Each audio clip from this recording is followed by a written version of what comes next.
ভারতের উত্তরপ্রদেশের মুখ্যমন্ত্রী হয়েই বেআইনি কসাইখানায় লাগাম টেনেছেন যোগী আদিত্যনাথ। তার নির্দেশনায় সে রাজ্যে মাংস কেনাবেচা প্রায় বন্ধ হতে বসেছে। পরিস্থিতি এতটাই খারাপ যে ধর্মঘটের পথে নেমেছেন মাংস বিক্রেতারা। এই পরিস্থিতিতে মুখ খুললেন সপা নেতা আজম খান। তার একটাই দাবি, মাংস খাওয়া বন্ধ করুক মুসলিমরা। কসাইখানা বন্ধ নিয়েও তিনি প্রশ্ন তুলেছেন। তার দাবি, গোটা ভারতে সমস্ত কসাইখানা বন্ধ হওয়া উচিত। আইনি বা বেআইনি নিয়েও তার অভিযোগ আছে। তার দাবি, সামগ্রিকভাবে পশু হত্যা বন্ধ হওয়া উচিত। আইনসম্মতভাবে কসাইখানায় হত্যা করা হলেও যেমন তা পশু হত্যা, বেআইনি জায়গায় হলেও তাই।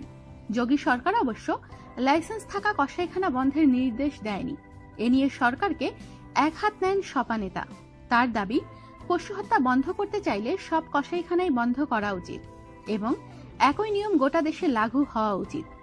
কোন রাজ্যে পশু হত্যা আইনি, কোথাও বেআইনি, এরকম নিয়মের বিরোধিতা করে তার দাবি, আইন সমান থাকুক গোটা দেশে।